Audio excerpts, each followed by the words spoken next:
So I just saw Cape Fear.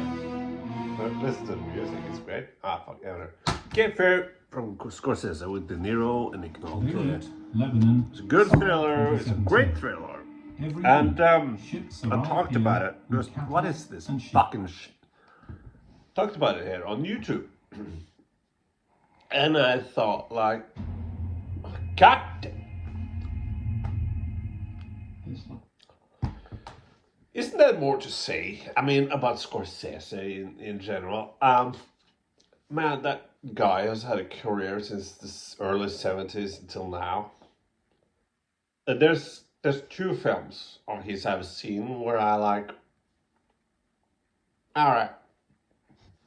First one is The Aviator.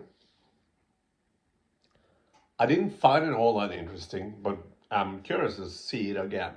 Give it another watch. And the second one is last film they did, Killers of a Flower Moon. My problem with that film is that Jodie Foster said it best. I think that was that she felt that I completely agree that okay, so Leonardo DiCaprio and Robert De Niro, spoilers, are criminals. They're killing these Native Americans. I don't remember, for money or whatever, but yeah, they think there's a serial killer, but it's them all the time. You see it. It's not a mystery or anything. And this wife that Leonardo DiCaprio is married to, the actress does a great job, but she's like on sideways, and she's just manipulated and lied to all the time. And the problem for me is like it's a 3-4 hour film where we just follow this awful people. Robert De Niro and Leonardo DiCaprio is like they're fucking awful. And seeing them fuck over people like over and over, it's and I thought like, yeah. So Jodie Foster said that I think she said that it would have been better if it was a miniseries, so we can explore all the aspects because 4 hour film watching despicable people doing despicable things. So, like, if last 40 minutes, Jesse Plemons, great actor, shows up. Oh, okay, he is a likable character. So, like, you're sitting there for fucking 3 hours and 15 minutes, sitting there with just despicable characters, and then Jesse Plemons shows up. So that's my thing with that. That's the two films that I kind of. But my favorite one, it's been a while since I've seen it, but it gotta be Taxi Driver. I wrote notes on many of them because I think I'm gonna invest some time in this shit. Well, Taxi Driver 1976, Bernard Herrmann, and Bernard Herrmann is the composer who did Psycho and shit like that. I would bet that Scorsese would use Bernard Herrmann in Cape Fear, but Bernard Herrmann died before that. So, yeah. Here's the thing about Taxi Driver, though. All right. So, first of all, Robert De Niro is fucking great in that film. I met people like him, that character. Also, this is the thing about the Joker. In the Joker film, which I kind of give the Joker film like 10 out of 10 on everything, every single fucking thing, but the script. The script is sort of a problem, and that's a big problem because the Joker, he is, what he ends up doing at the end is like, of course he would. Everybody sucks and everybody's terrible to him. In Taxi Driver, he is kind of causing his own problems, but you see how also he would blame the people, blame the other ones. It's so much more complex. But if I want to sell you on Taxi Driver for real, it's 1976, yeah, before 1977, the summer of Sam and Star Wars. It's New York, and so New York has been cleaned up pretty good. And the New York that existed at that time doesn't exist anymore. It's not. But the way Scorsese filmed it, it's so guerrilla style, I guess, but with Bernard Herrmann's score with saxophone, and you see these great shots of Robert De Niro driving in this old taxi, his misanthropia, also racism. He looks at all these people, but the way that New York is shot is so, it's so beautifully done. It feels grounded. Still, it has color. It's lit, and it feels like you're in a capsule. Like you're visiting. You're a tourist in New York in the 1976 summer. It is such a capsule of time, which makes it better when the story and the characterization of Travis Bickle is timeless. It's, he's an incel. He shoots people. That's ahead of his time in so many ways. Now there's Travis Bickles everywhere. Travis Bickle, well, yeah. Also, Scorsese has made a lot of different films throughout the year. I have a dream of once seeing every single one of his films, but he has made a lot of them. And there's a film called Bringing Out the Dead. I think it's from early 2000, 2001, 2, 3, something like that. Have you heard about that one? Bringing Out the Dead. Nicolas Cage, he's an ambulance driver and he can't sleep. And he sees things and he hallucinates. And again, that's also like Taxi Driver. It's alone when films makes the city, the environment they're in, a character. So Solo's Bringing Out the Dead, it makes New York is a fucking character, and you have, I think you follow him a couple of days, and he has night shifts as an ambulance driver. The one partner he got is Ving Rhames, then it's John Goodman, and then Tom Sizemore, I think. I don't know if it's the greatest film he did, no, but it's been a while since I see. But it was it was interesting. That's the thing. If the film isn't necessarily great, it has to be interesting. So I just, and Silence. As the thing, Silence came out in 2016, the year of the flops. There were so many films that came out in 2016 and fucking flopped because they all sucked. But Silence, I can get why people think, the last film Scorsese did was The Wolf of Wall Street, which I personally think is all good, but it's not necessarily. I prefer Goodfellas, the same film. I respect The Wolf of Wall Street, but it's not my thing. Anyway, when you come to go from Wolf of Wall Street, fast editing, everything chaos, and you can fantasize about being the richest in the world, and then you go to a slow religious drama, which Silence is. Silence is great. I'm not religious, but I think Scorsese is doing the Dostoevsky thing. He is. I know Scorsese is a Catholic, but in the film he is kind of criticizing everyone, making everyone be heard, kind of, because there's these two priests, Adam Driver, Andrew Garfield, and Andrew Garfield, And okay, we're gonna bless Japan. So they arrived to Japan, but at that time, Japan, the Japanese hated Christians. Ah, you were a Christian, you got fucked. And that's how their faith is tested because they're getting tortured. A lot of shit is happening. And the film goes to places which I find really interesting. And it asks, what is faith? Can I go out, if I were a Christian, can I go out and say it to everyone?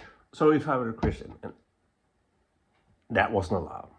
So I say to everyone, no, I'm not a Christian, I'm not a Christian. But I have a cross, like hidden. Am I faithful to God? Then if I hide my religion, but I still privately believe in God, what is religion? And also fuck, what is the word? Yeah, anyway, prosecution is also a thing. Liam Neeson has a very interesting character. Also, Kunden, 1997, I almost spoke Norwegian. Kunden, 1997. I haven't seen it, but I really want to. But fuck if streaming is gonna show any of that. I saw I'm getting money tomorrow, and I think I'm gonna buy True Romance on 4K because that's never on fucking streaming. But Kunden, no. It's not, and I love the way Scorsese can mix. He can have fast editing. Christopher Nolan, anyone, Wolf of Wall Street, and then he can do silence. Christopher Nolan could never, ever, fucking do silence, ever. I like putting Christopher Nolan's on Scorsese together against each other because it's like Roger Deakins, cinematographer. He's a great cinematographer, but he works with the directors, the vision they have. You see it's Roger Deakins, but also he was the cinematographer of Fargo and Blade Runner 2049. That's two completely different films visually. That's the point, is that Scorsese can make completely... he made King of Comedy, for fuck's sake. You know? Christopher Nolan could never do that. It's always...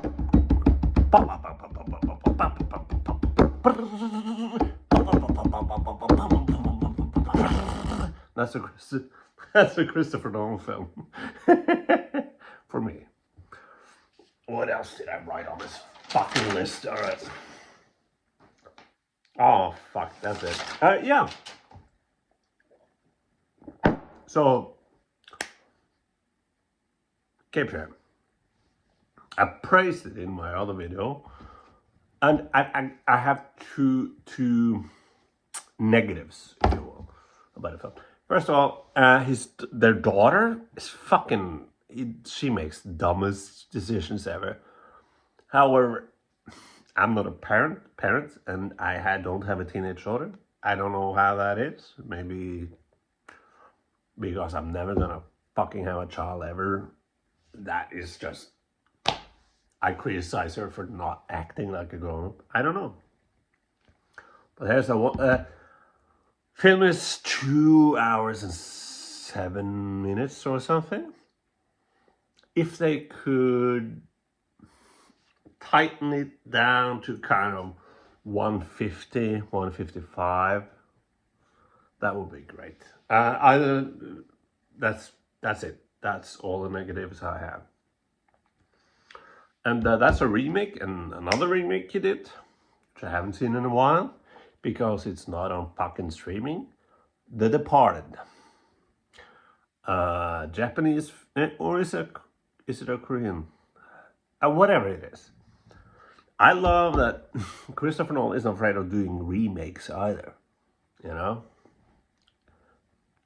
as wasn't Christopher Nolan when he did Insomnia, which I kind of like, because Insomnia is, if I'm not mistaken, it's Christopher Nolan taking another person's script and directing the film. I would love to see more of that from Christopher Nolan. You know, show us some diversity. You know, show us that you can do different things on the same fucking shit every time. Fuck. Favorite Taxi Driver? Raging Bull, I have seen once. I gotta admit, and this is just me. I was prepared. Was many years ago. So I'm a Rocky fan. My brother is very much a Rocky fan. You know, we watched Raging Bull, and that's not what we got.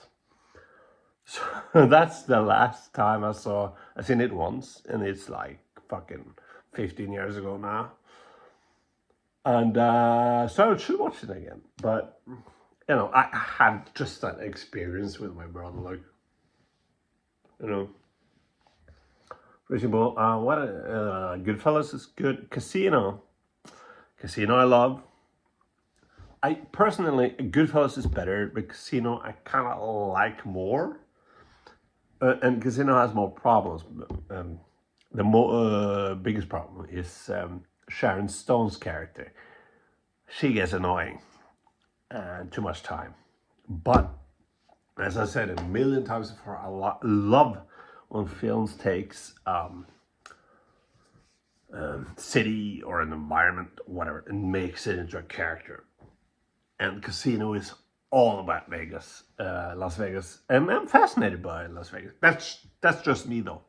I'm fascinated with different places. So I'm fascinated with Las Vegas. I don't gamble. I don't know cards. That's because addiction is in the fucking family. So I keep out of that. So for me, my fascination of Las Vegas isn't the gambling or anything. It's how does the city actually work? It's in the middle of a desert or whatever. So that's my fascination of why I prefer Casino, personally. Am I missing something? Shutter Island, good twists, good movie. Oh, yeah, Hugo, for fuck's sake, 2011, I think. Again, that's Scorsese trying something different, right? And he makes a children's movie, and he just puts in his knowledge of film and his love for film. Is wonderful. How can you not say that Christopher Nolan is the best fucking director that, not necessarily that living, but it's close. Who else can like stand up against him? I mean, yeah, I can't. I'm gonna go now, but I have to say one thing first. The Irishman is very underrated and very unappreciated. I don't know if it's because it's on Netflix, it's a Netflix film, or whatever. Everybody talks about that scene where Robert De Niro, because they CGI them younger, right? And Robert De Niro in the scenes stomps on this guy's hand or whatever, and it looks like he's 300 years old. That's the scene people are talking about. And I'm not talking about the film itself. How fucking masterfully it's done.